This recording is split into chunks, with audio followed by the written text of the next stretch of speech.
Encuentros cercanos con ovnis y sus ocupantes.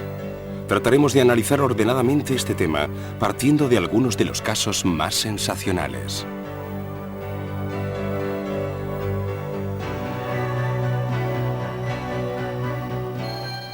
Ya no me río de la gente que dice haber visto un ovni, porque yo mismo he visto uno. Jimmy Carter. Hace unos 4 años iba de camino a casa de mi abuela, cuando apareció en el cielo una gran fuente luminosa de la que surgían muchísimos colores. Parecía a punto de aterrizar justo delante de nosotros, pero no lo hizo. Surcó rápidamente el cielo. Recuerdo que fue justo antes de Navidad. Mi madre y todos los demás pensamos que era algo increíble. Vimos un objeto muy luminoso, semejante a una estrella, que se había levantado del otro lado del bosque. Se estaba elevando lentamente y venía en nuestra dirección. Después, cuando alcanzó una altura considerable y estaba justo encima de nosotros, vimos un destello de luz como una explosión. Finalmente, el objeto dio la vuelta y desapareció a una velocidad increíble. Soy William Coleman.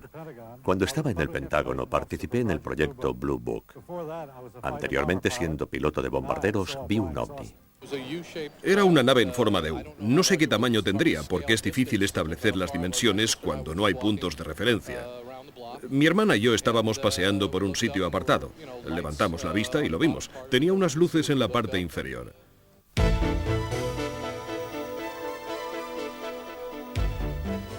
He estudiado más de 3.000 casos de pilotos de todo el mundo, incluidos algunos pilotos escépticos que después de ver un ovni han cambiado completamente de idea, arriesgando su reputación.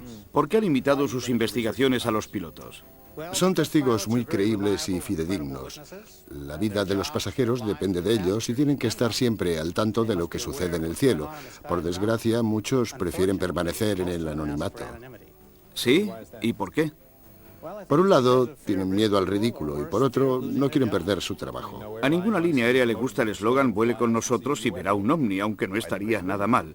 Afortunadamente, un piloto ha dado la cara y ha tenido la valentía de contar su experiencia. El capitán Daniels lleva 35 años volando con la United Airlines. Es un placer tenerlo con nosotros. ¿Querría contarnos su experiencia con los ovnis? Estaba pilotando un vuelo de San Francisco a Boston. Era el 12 de marzo de 1977. A una altitud de 11.000 metros aproximadamente vi una luz blanca de una luminosidad cegadora a unos 900 metros a la izquierda de nuestro DC-10. El objeto debía ser muy grande, unos cientos de metros de diámetro, pero no fue detectado por el radar de la torre de control. ¿Tiene idea de qué pudo haber sido? No. ¿Pudo ser tal vez un avión de línea o militar? No, en absoluto. Se movía a una velocidad increíble. ¿Estuvo su avión en peligro a causa del objeto? Las 3 agujas de la brújula indicaban 3 direcciones diferentes. El avión estaba siendo atraído por una fuerza magnética muy intensa. ¿Cómo reaccionó la tripulación?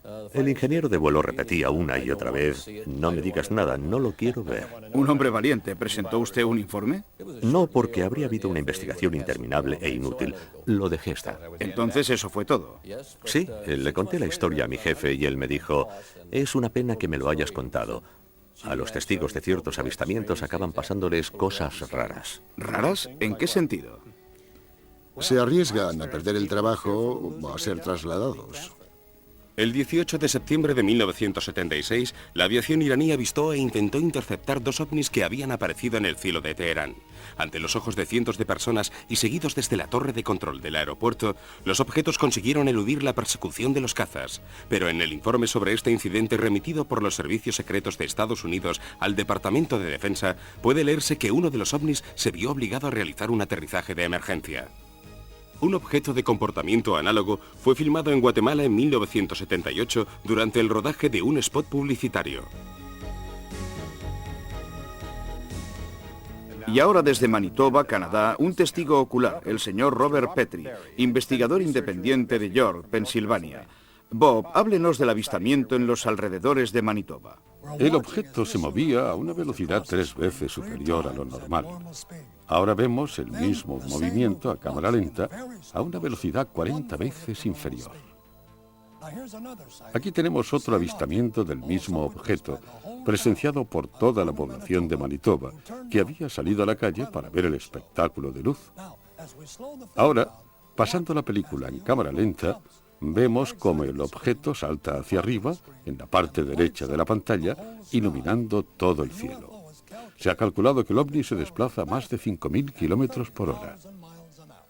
En los años 50 había en Estados Unidos una especie de fiebre por los ovnis. Las oleadas de avistamientos se alternaron a menudo con oleadas de fraudes. Han sido innumerables los intentos más o menos logrados de falsificar imágenes de ovnis. A través de los años se han utilizado los trucos más ingenuos y los más sofisticados. Entre las presuntas falsificaciones figuran algunas fotografías del contactista George Adamski tomadas en los años 50, sobre las cuales todavía no ha sido posible formular un juicio definitivo.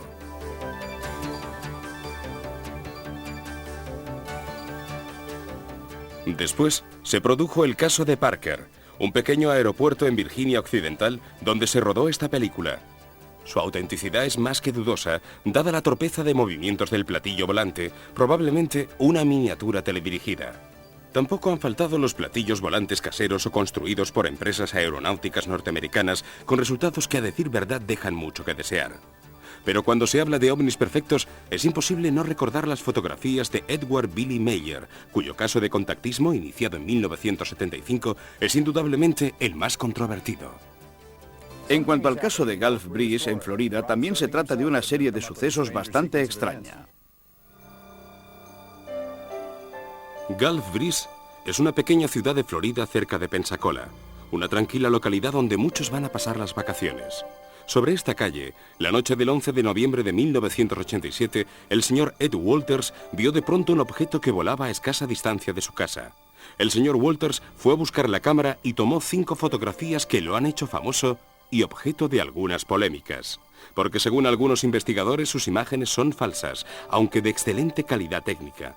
En un periodo de 7 meses, Walters habría visto el objeto nada menos que en 7 ocasiones, durante las cuales tomó 36 instantáneas. ¿Era un aparato militar secreto? Gulf Breeze está literalmente rodeada de bases militares, pero los servicios de información de las bases desmintieron la presencia de ovnis. Estas son las fotografías de Ed Walters. El objeto, en forma de campana invertida, emite una débil luminiscencia desde el interior y proyecta sobre el terreno un haz de luz muy intensa. Teóricamente, el objeto se encuentra a escasa distancia del suelo, a unos 2 o 3 metros. El encuentro cercano también ha sido documentado mediante un vídeo del que vemos un fragmento.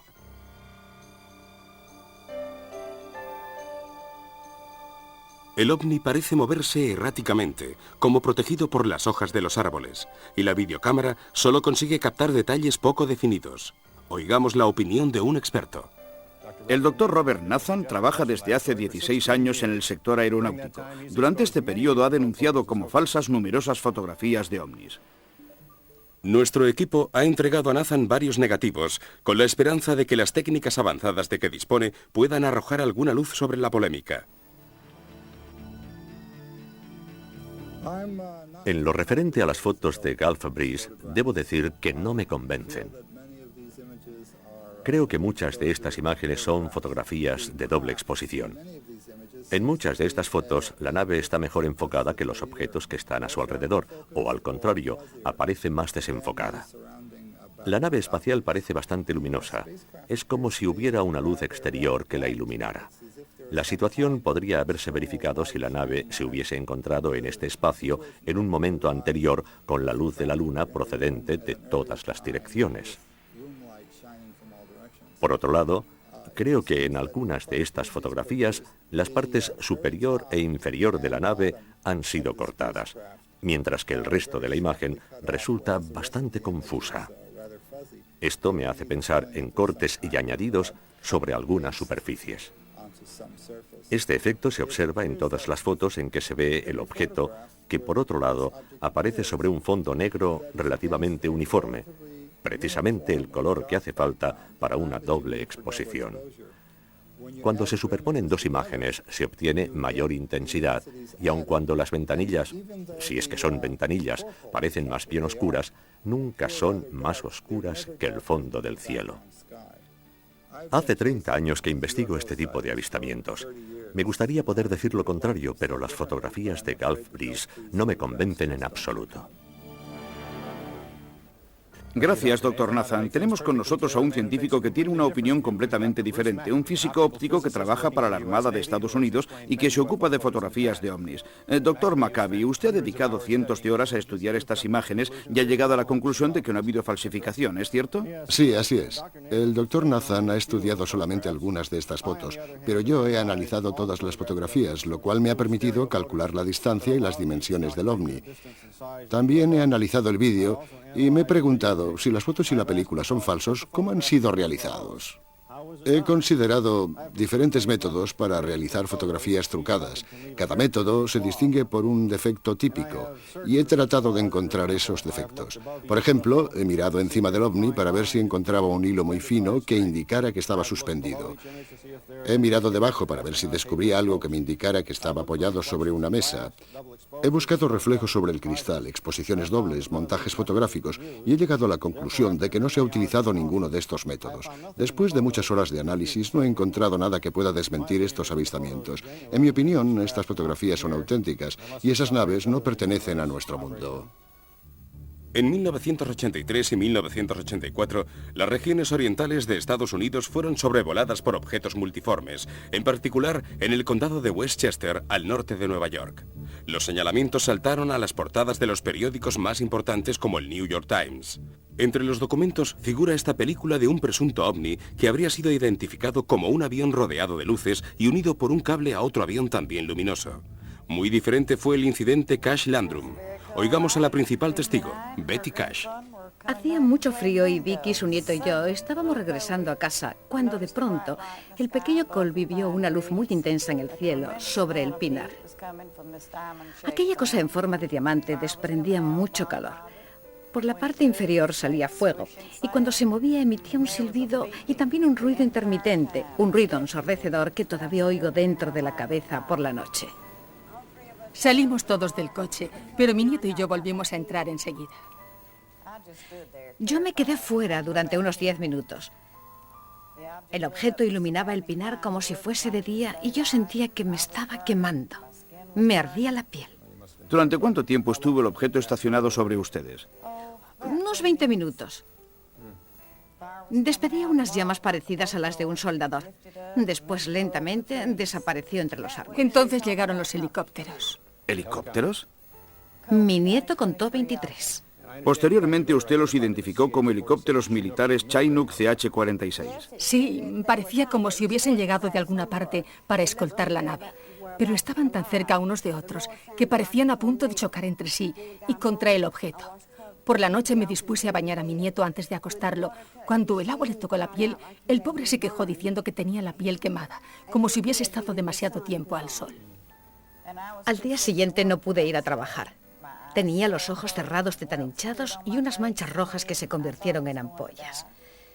Me sentía tan mal que creía que me estaba muriendo. Vicky me llevó a urgencias y me ingresaron en el departamento de quemados. En los días siguientes se me peló toda la cara y se me cayó la mitad del pelo. Estuve en el hospital durante más de un mes sin experimentar ninguna mejora. Se necesita una gran fuerza interior para sobrevivir a semejante experiencia. ¿Cómo está ahora? Tengo cáncer. Me operaron en marzo del 83 y el médico no estaba seguro de que pudiera resistir la operación. Ahora estoy bien algunos días y otros muy mal. ¿El gobierno no ha reconocido ninguna responsabilidad en lo sucedido? No, estoy muy indignada y desilusionada con el gobierno de Estados Unidos. Estoy de acuerdo con usted, señora Cash. Gracias por su participación. Son ustedes unas mujeres muy valientes. Ahora, Gracias a usted. gracias una vez más. Ahora me gustaría que viera la siguiente grabación realizada por un hombre conocido con el nombre de Falcon. Le hemos preguntado si conoce la verdad sobre su caso.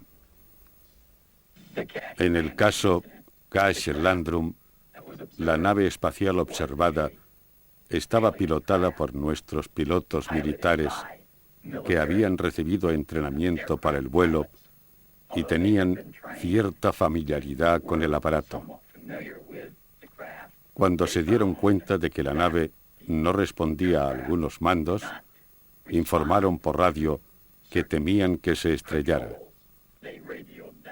Los procedimientos estándar de seguridad en una situación de este tipo consisten en enviar helicópteros de reconocimiento y salvamento.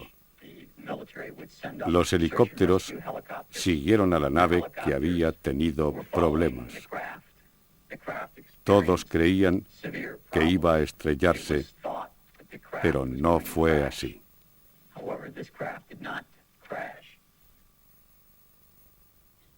Hay dos hipótesis. La primera, que la nave vista por Betty y Vicky fue construida por el gobierno de Estados Unidos. La segunda, sugerida por Falcon, es que se trataba en cambio de una nave proporcionada a nuestro gobierno por los extraterrestres.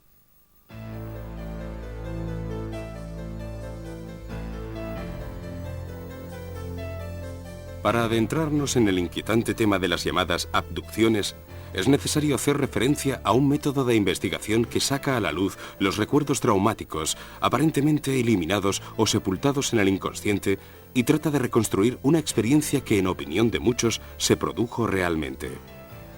Los sujetos son sometidos a sesiones de regresión hipnótica.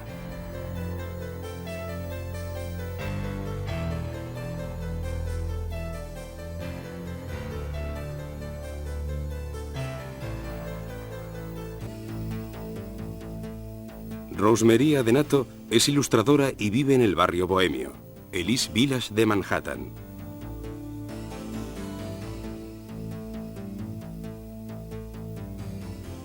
Alan Dean vive en el Bronx con su hija de 11 años y trabaja en la compañía telefónica de Manhattan. En su tiempo libre escribe canciones.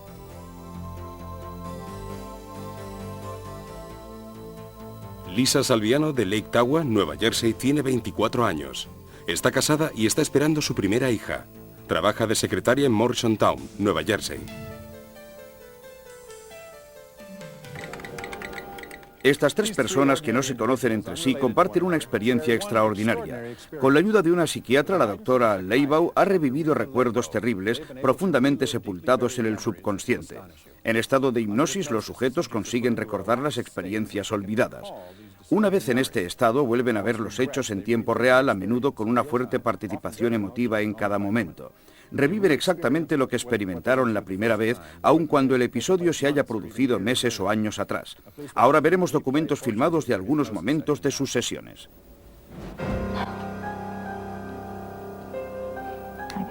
Estaba mirando las luces de la ciudad. Después sentí que había una luz sobre mi cabeza, muy intensa, muy fuerte, muy nítida, muy pesada. He ido a ver lo que había sobre el tejado. Trato de ver lo que hay, pero no lo consigo. ¿Hay algo que te lo impide?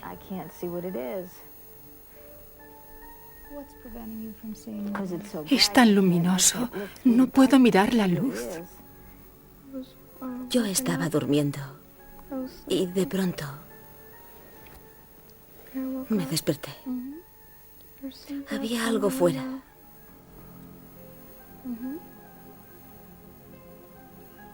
Del otro lado de la ventana.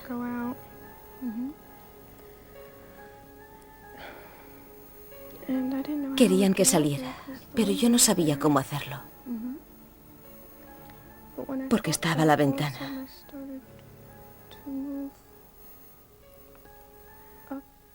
De pronto empecé a moverme y atravesé la ventana. Me pareció muy raro. ¿Sientes los pies en el suelo? ¿Estás caminando? No estoy seguro, pero no creo estar caminando. Creo... No puedo ver nada. Y cuando caminas, ves las cosas que pasan a los lados. Todo es tan raro. ¿Dónde estás al final de este paseo? En una especie de cabina de control. Ajá. ¿Cómo sabes que es una cabina de control? Porque hay un gran panel de mandos. Hay una especie de mesa. ¿Qué tipo de mesa? ¿Una mesa de comedor? No. ¿Qué tipo de mesa? Como la de un quirófano. Hacen que me acueste encima. ¿Encima? ¿Boca abajo? No, boca arriba. Y mientras estás allí acostada, ¿hay alguien o estás sola? Hay muchos. ¿Alguno te toca? Sí, ¿Dónde te tocan? los brazos, las piernas. Y dime, ¿estás sola? No, están ellos. ¿Cuántos son? 4 o 5. ¿Y te están haciendo algo o solamente te observan? Me tocan. ¿Cuántos son los que te están haciendo algo? 1. Son tan feos. ¿Por qué te parecen tan feos? Son malos. ¿Por qué piensas que son malos? No sonríen. No sonríen. Qué feo es. Es una cosa feísima. Horrible. La cabeza es espantosa. Esas cabezas tienen algo extraño. Algo que no encaja. Parecen deformes y muy enfermos. Los cráneos son puntiagudos en la parte frontal y anchos por detrás. Parecen insectos. ¿Por qué parecen insectos? Por la forma de la cabeza. ¿Qué forma tiene la cabeza? De pelota de rugby. Los ojos son negros, muy inclinados, y tienen un montón de arrugas alrededor, como los ojos de los lagartos. Grandes ojos negros. ¿Puedes ver las pupilas? Todo el ojo es negro. ¿De qué color tienen los ojos? Negros. Quiero aclararle que nosotros estamos en condiciones de reconocer los traumas emotivos y de curarlos, pero no de determinar si los extraterrestres existen o no. Muchos de mis pacientes son personas sanas y sensatas que solo tienen en común el hecho de creer que han sido objeto de una abducción y el temor que esa idea les produce. No buscan fama, dinero ni publicidad, solamente quieren librarse de esos recuerdos dolorosos. Los escépticos afirman que a poco que se profundice en el análisis, aparecen lagunas en el estudio de estas situaciones traumáticas. Los escépticos dicen que las denuncias de abducciones son el producto de una fantasía excesivamente exuberante. Si así fuera, los relatos deberían ser diferentes entre sí, como diferentes son los sueños que cada uno tenemos. Pero en cambio hay similitudes notables en las narraciones de todos los sujetos. Sabemos además que el estrés postraumático se verifica solamente cuando ha habido agresiones externas, como las sufridas por los veteranos de Vietnam o por las víctimas de violaciones o abusos sexuales. Muchos de los abducidos sufren sobre todo por la impotencia ante la violencia experimentada. Con el tratamiento adecuado pueden ser curados. Lo más relevante del caso Walton es el carácter concreto de los testimonios que han sido atentamente analizados. Esto coloca al caso Walton en un lugar privilegiado dentro de la tipología de las abducciones. Se trata del caso más importante y más convincente. Fue el 5 de noviembre de 1975. Estaba trabajando con un grupo de compañeros en el bosque. Aquel día trabajamos hasta tarde. Se estaba haciendo de noche y mientras avanzábamos por un sendero de tierra que atraviesa el bosque, vimos un gran objeto brillante cerca del sendero.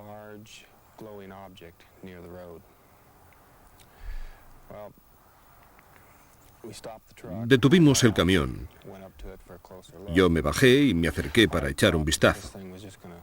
Como pensaba que el objeto iba a desaparecer de un momento a otro, me acerqué corriendo para verlo bien. Pero no se fue. Empezó a moverse y a emitir un fuerte ruido. Entonces me escondí detrás de un tronco y al poco tiempo decidí volver al camión. Pero en ese instante sentí una especie de torpor en todo el cuerpo y me desmayé.